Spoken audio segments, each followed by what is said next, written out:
No announcements today, so we'll jump right in it. Good morning, everybody. We're into a good Tuesday, Halloween week. Excited about some trick-or-treating this week, and we're excited about being back at home. And you know, we've got 3 more opportunities to play here at Clemson, and you know, this is something we look forward to all year. These 7 opportunities, so hopefully we'll have another great crowd this week. And I know we got fall break next week, and hopefully our students will hang around and maybe cut out after the game on Saturday, because this is always a special time. Like I said, we've got an unbelievable group of seniors that cherish every single moment that they get to play here at home. So they're excited about another opportunity, and you know, looking forward to a great day in the Valley. Louisville is I guess 2-6, but they're the best 2-6 team I've seen. I don't know how else to say it. Their record is not indicative of the players that they have. I mean, you know, sometimes you turn on the tape and you look at a team and you go, oh, it doesn't take long. But these guys right here, man, they got some. I mean, they're physical. This is as well a coordinated offensive scheme as we've gone against. I mean, they do a great job schematically, and big, huge offensive line, probably the biggest offensive line we've played. Massive up front, and as good a group of receivers as we played. Same thing I'd say about the receivers. Big, huge, 6'4". One of them I think is 6'6". I mean, these are big guys. Got a very effective tight end in Crum. Got 2 good running backs. The little freshman, 19, is impressive on tape. He's kind of come on as of late. He's a really fast, explosive kid. The biggest thing is they're 127th in the country in turnover margin. I mean, that's, you know, if you want to say, well, you know, what's happened? Well, there's 130 teams and they're 127th in turnover margin. So they've had some really tough breaks, and you know, I'm sure that their coaches are frustrated with a lot of missed opportunity because they're very capable of playing with anybody. I mean, this is from a physicality standpoint, a schematic standpoint, and a skill standpoint. They have those things on this team, and but you know, when you turn the ball over at the rate they've turned it over, you're going to end up coming up on the short end of the deal a lot, and that's what's happened for them. They had a 24-20 game into the 4th quarter with BC. They got really truly should have won the Florida State game. You know, I've seen that one a few times over the last couple weeks, and just missed some opportunities against those guys. So, you know, they've had some tough breaks, but again, this offensive line, the quarterback is a young guy. That's the other thing. He's a young guy that they're kind of, you know, committed to and bringing him along. He runs very well. He's big. He's not been as consistent as they probably want him to be. But then you put a little cut up together and you go, dang, there's 8 big plays against Alabama. I mean, he's a very streaky, capable guy.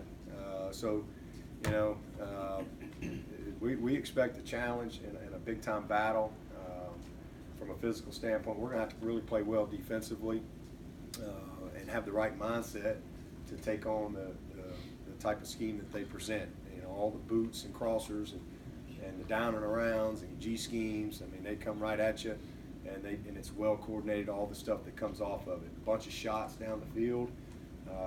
We got to win matchups because those big receivers, they're going to put up the ball one-on-ones to them. And then on the flip side of it, same thing. You look at their defensive line. I mean, they got some guys. They got a bunch of guys. They're same thing. Got a good scheme on that side of the ball.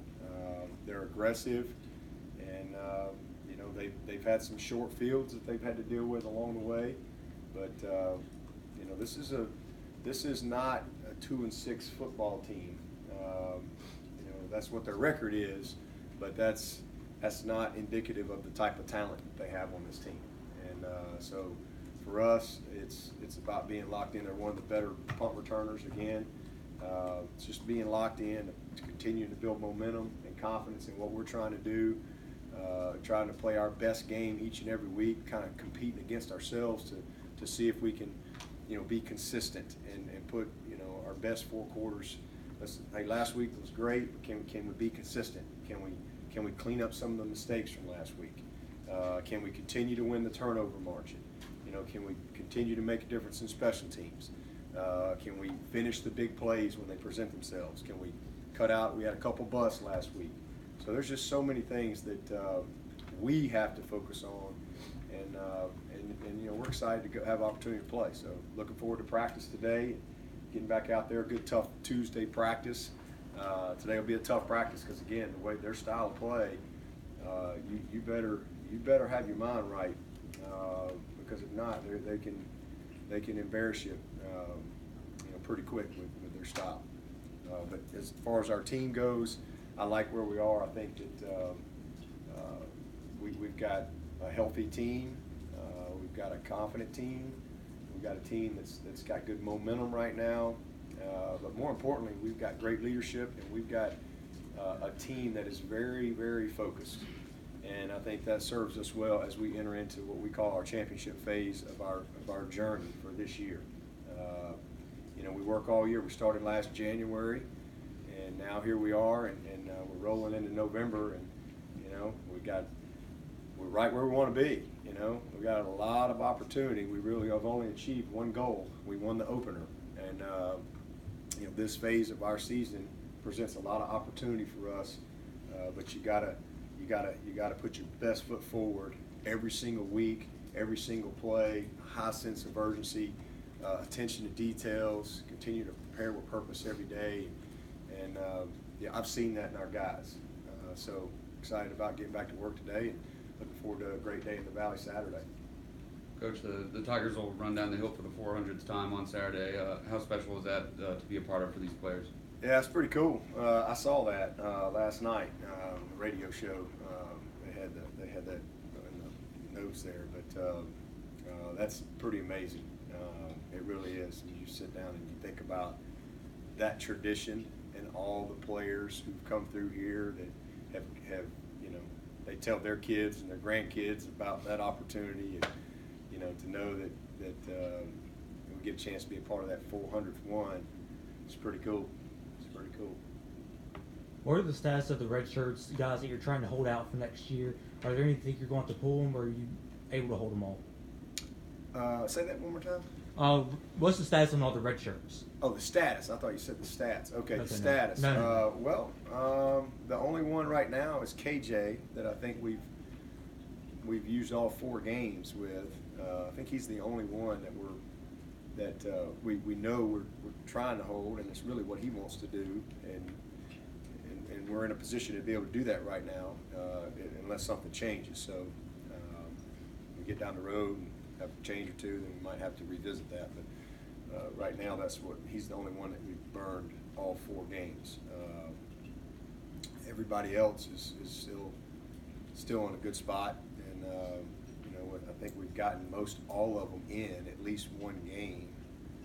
I think y'all may know better than me. I think we've played everybody. I think I know Maskell got in. I think who's that? Darnell. I thought Darnell got in that last game. Maybe he didn't, but I thought he did. I know Maskell got in there, and Jake and Mike. Of course, KJ's gotten in there. Skowski's played.